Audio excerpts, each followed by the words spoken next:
PTI के लिए बड़ा प्रोत्साहन क्योंकि आईएचसी ने सिफर मामले में इमरान कुरैशी को बरी कर दिया।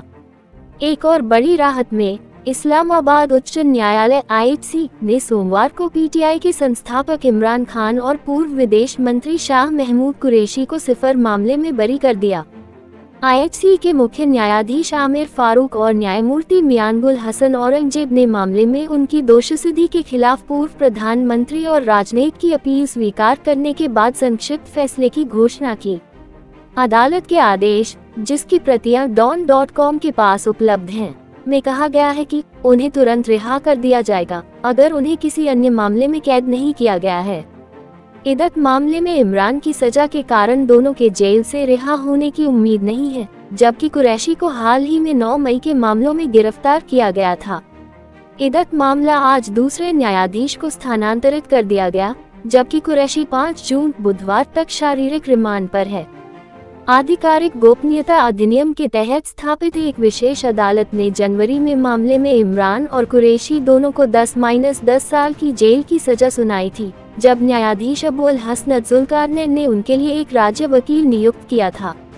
यह इमरान की दूसरी सजा थी क्योंकि उन्हें 5 अगस्त को तोशाखाना मामले में भी दोषी ठहराया गया था और 3 साल की कैद की सजा सुनाई गई थी। आईएचसी ने उनकी सजा निलंबित कर दी थी। हालांकि बाद में एक खंडपीठ ने दोषसिद्धि को निलंबित करने की मांग करने वाली इमरान की याचिका खारिज कर दी। इमरान को बाद में जनवरी में एक अलग तोशाखाना मामले में दोषी ठहराया गया था, लेकिन अप्रैल में आईएचसी ने 14 साल की सजा को निलंबित कर दिया था। उन्हें इदत मामले में दोषी ठहराया गया और फरवरी में 7 साल जेल की सजा सुनाई गई।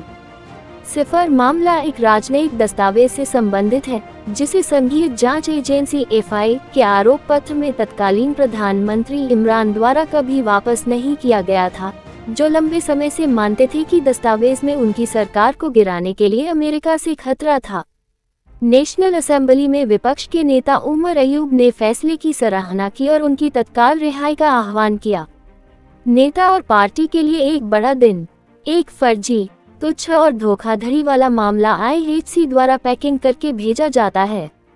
अन्य मामले भी जल्द ही अपने वोटलू से मिलेंगे। खान एक उभरते राष्ट्र के निर्विवाद नेता के रूप में अदियाला से बाहर निकलेंगे। सभी को बधाई, पीटीआई प्रवक्ता रऊफ हसन ने कहा। पीटीआई नेता बैरिस्टर गौहर अली खान ने मीडिया से बात करते हुए कहा, देश ने आज देखा कि न्याय का फैसला आया और न्याय का झंडा ऊंचा रखा गया और उस आधारहीन मामले को खत्म कर दिया गया जिसमें इमरान खान ने लगभग 10 महीने जेल में बिताए और जिसके लिए उन्हें हर समय जेल में रखा जाता था। आज खुशी का दिन है। बहुत जल्द देश देखेगा कि इमरान खान बाहर होंगे। सीनेट के विपक्षी नेता शिबली फराज ने कहा कि भगवान ने पीटीआई जोड़ी को सही ठहराया है। यह फैसला ताज़ी हवा की लहर के रूप में आया है और पार्टी को उम्मीद है कि सुप्रीम कोर्ट में आरक्षित सीटों के उसके अन्य मामले को भी न्याय मिलेगा। PTI senator barrister Ali Zafar ने जियो न्यूज से बात करते हुए कहा कि फैसला न्याय की जीत है, भले ही अभियोजन की रणनीति के कारण इसमें देरी हुई हो। फैसला न्याय के अनुरूप है और अपेक्षित था। उम्मीद थी कि फैसला बिल्कुल यही होगा। जफर ने कहा कि फैसले ने पीटीआई के रुख को साबित कर दिया है कि सिफर मामला झूठा था और कहा कि सरकार को अवैध और गलत मामले के लिए जेल में कैद करने के लिए इमरान से माफी मांगनी चाहिए। इमरान के वकील बैरिस्टर सलमान सफदर ने कहा कि राज्य अपने मामले को साबित करने में बुरी तरह विफल रहा है और यहाँ तक कि उसके अभियोजकों ने भी मामले को छोड़ दिया है। माननीय न्यायाधीशों को सलाम। ये फर्स्ट इम्प्रेशन का मामला था। इमरान खान और शाह महमूद कुरैशी ने कोई राज्य विरोधी गतिविधि नहीं की। उन्होंने मामले में धैर्य और संयम बरतने और रिहाई के सवालों पर कानूनी टीम को परेशान न करने के लिए दोनों नेताओं की सराहना की। सफदर ने कहा कि सिफर मामला अब तक का सबसे महत्वपूर्ण और गंभीर मामला है। उन्होंने कहा कि इमरान की रिहाई करीब है। उच्च न्यायालय ने आज घोषणा की कि यहाँ कोई गद्दार नहीं है जिसके मामले की सुनवाई हो रही हो। इमरान खान ने जो कुछ भी किया वह राष्ट्रीय हित में था। पीटीआई की ओर से जारी एक बयान में न्यायपालिका से अनुरोध किया गया कि सभी राजनीतिक कैदियों के खिलाफ झूठे मामलों को जल्द से जल्द निपटाया जाए और उन्हें जेल से रिहा किया जाए। खैबर पख्तूनख्वा विधानसभा में बोलते हुए केपी के मुख्यमंत्री अली अमीन गंडापुर ने कहा कि इमरान को सलाखों के पीछे रखने के लिए किसी को जवाबदेह होना चाहिए, क्योंकि सिफर मामले को खारिज कर दिया गया था। इसके लिए कौन जिम्मेदार है? यह मामला किसने बनाया? उन्होंने प्रांतीय असेंबली को संबोधित करते हुए पूछा। उन्होंने कहा कि वह मामला दायर करने वाले लोगों को जवाबदेह ठहराएंगे। सरकार सिफर मामले के तथ्य प्रस्तुत करती है। इस बीच सरकार के कानूनी मामलों के प्रवक्ता बैरिस्टर अकील मलिक ने इस्लामाबाद में एक संवाददाता सम्मेलन को संबोधित करते हुए कहा कि विस्तृत फैसले की प्रतीक्षा है। राष्ट्र के सामने कुछ तथ्य प्रस्तुत करना आवश्यक है और वास्तविकता यह है कि सिफर एक वास्तविकता है और इस बात से इनकार नहीं किया जा सकता है कि एक राष्ट्रीय सुरक्षा दस्तावेज को बढ़ा चढ़ाकर पेश किया गया और लोगों को मूर्ख बनाने के लिए राजनीतिक उद्देश्यों के लिए इस्तेमाल किया गया।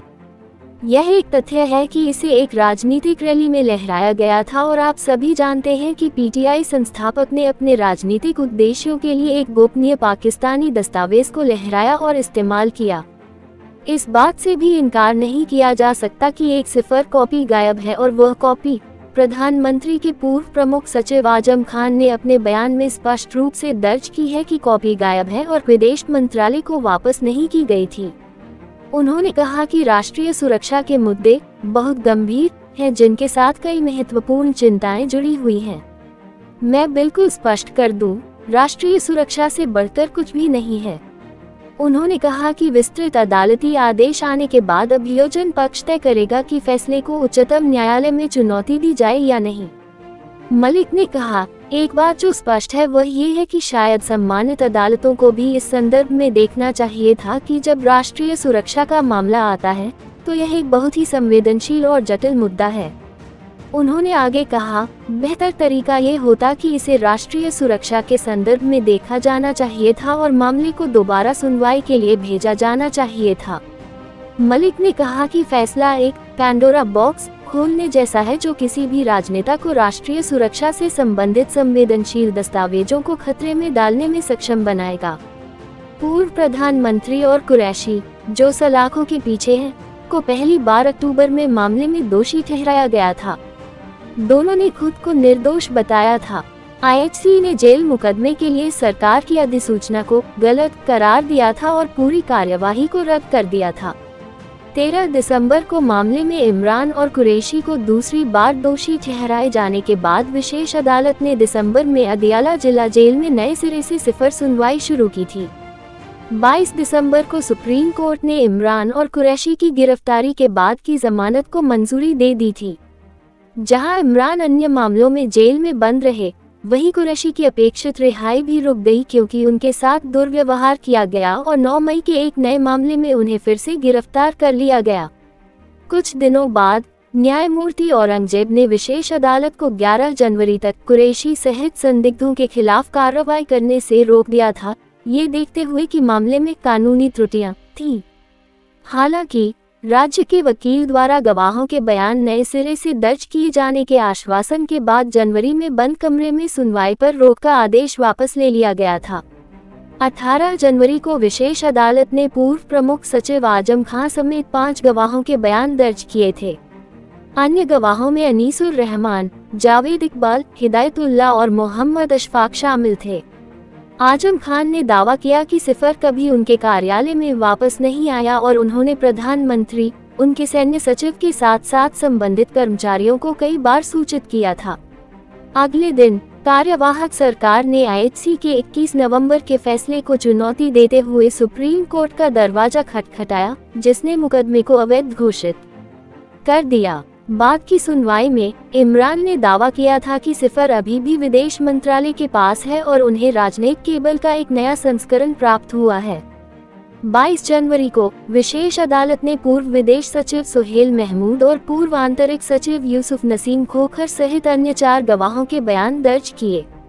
महमूद ने कहा था कि पूर्व पीएम को भेजी गई कॉपी कभी वापस नहीं की गई, जबकि कुरैशी ने कहा कि उन्होंने कॉपी मंत्रालय को लौटा दी थी और पूर्व सचिव ने हाँ में जवाब दिया था।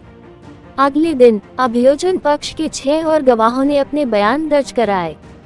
प्रारंभ में 28 गवाह थे, लेकिन 3 गवाहों को सूची से हटा दिए जाने के बाद केवल 25 ने अदालत के समक्ष गवाही दी। आंतरिक सचिव आफ्ताब अकबर दुर्रानी के अलावा अमेरिका में पूर्व दूत असद मजीद ने मामले में अपना बयान दर्ज कराया। जब मजीद ने निष्कर्ष निकाला कि राजनयिक केबल में साजिश या धमकी का कोई शब्द नहीं था, तो इमरान ने जवाब दिया कि सरकार ने फिर अमेरिका को डिमार्शे क्यों जारी किया। अगली सुनवाई में अदालत ने अभियोजन पक्ष के 4 गवाहों से जिरह पूरी की। एफआई अभियोजक ने तब आरोप लगाया कि बचाव पक्ष मुकदमे को लंबा करने के लिए देरी की रणनीति अपना रहा था और अदालत से बचाव पक्ष के वकील के जिरह के अधिकार को बंद करने का आग्रह किया। इसके बाद न्यायाधीश जुल्करनैन ने अगली सुनवाई में अब्दुल रहमान और हजरत यूनिस को दोनों पीटीआई नेताओं के बचाव पक्ष के वकील के रूप में नियुक्त किया। इमरान ने कहा था कि उनके वकील अदालत में पेश नहीं हो सकते क्योंकि वे आगामी आम चुनाव लड़ रहे हैं। उन्होंने मुकदमे को मजाक से कम नहीं बताया था और कहा था कि अभियोजन और बचाव दल दोनों सरकार के थे। दोनों को 30 जनवरी को सजा सुनाई गई और बाद में फरवरी में आईएचसी में अपनी सजा के खिलाफ अपील की गई। मार्च में आईएचसी ने आश्चर्य जताया था कि एफआई राजनयिक सिफर वापस नहीं करने के लिए इमरान और कुरैशी की जांच क्यों कर रही थी, जबकि ऐसा करने वाले अन्य प्राप्तकर्ताओं को बख्श दिया गया था। सिफर मामले में एक ताज़ा मोड़ में आईएचसी ने पिछले महीने देखा था कि एफआई के पास ये साबित करने के लिए रिकॉर्ड पर कुछ भी नहीं था कि इमरान ने गोपनीय राजनयिक केबल अपने पास रखी थी और यह उनके कब्जे से गायब हो गई थी। आईएचसी ने इदत मामले को अलग न्यायाधीश को स्थानांतरित कर दिया। अलग से आईएचसी ने शिकायतकर्ता खावर फरीद मनेका द्वारा अर्जुमन से अपील की सुनवाई से खुद को अलग करने का अनुरोध करने के बाद इदत मामले को दूसरी अदालत में स्थानांतरित करने के लिए जिला और सत्र न्यायाधीश शाहरुख अर्जुमन की याचिका भी स्वीकार कर ली। पिछले हफ्ते इस्लामाबाद जिला और सत्र अदालत ने इमरान खान और उनकी पत्नी बुशरा बीबी के खिलाफ इदत मामले में पहले से ही सुरक्षित फैसले की घोषणा नहीं की थी, जबकि फैसला पिछले हफ्ते सुनाए जाने की उम्मीद थी। न्यायाधीश अर्जुमन ने मामले को स्थानांतरित करने की मांग की थी और कहा था कि वह फैसला नहीं सुनाएंगे। आज न्यायाधीश अर्जुमन ने मामले को स्थानांतरित करने के लिए आईएचसी के मुख्य न्यायाधीश को पत्र लिखा था, जिसके बाद अदालत ने मामले को अतिरिक्त जिला और सत्र न्यायाधीश मोहम्मद अफजल मजोका की अदालत में स्थानांतरित कर दिया। न्यायाधीश मजोका अब इदत मामले की सुनवाई करेंगे और दंपति को उनकी अपील पर नोटिस जारी कर 25 जून को अपनी दलीलें पेश करने का निर्देश दिया है।